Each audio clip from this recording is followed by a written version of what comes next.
Allahın mərhəməti şəffaf deyil deyə bizi çaşdırır. Bir dənə misal deyim. Analar övladlarını sevir. Ananın məhəbbətinin sübuta ehtiyacı yoxdur.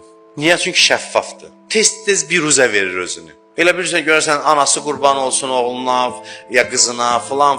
Bu sözlərlə hey gün ərzində neçə dəfə onu ifadə eləyir. Atalar da övladlarını sevir, amma atanın sevgisinin bir qədər təfəkkürə ehtiyacı var. Çünki bir qədər gizlidir, şəffaf deyil. Ata sevgisi onun böyüklüyünün arxasında gizlənib. Ata rahat ifadə eləyə bilmir axı mən. Eləyirəm, o hətta ana qədər eləmir. Ona görə fikir verin, Quranın ən mühüm eşq dastanları ata-oğul dastanlarıdır. Allah məhəbbətinin yer üzündə ən yaxşı ifadəçisi, güzgüsü atanın övladına olan məhəbbətdir.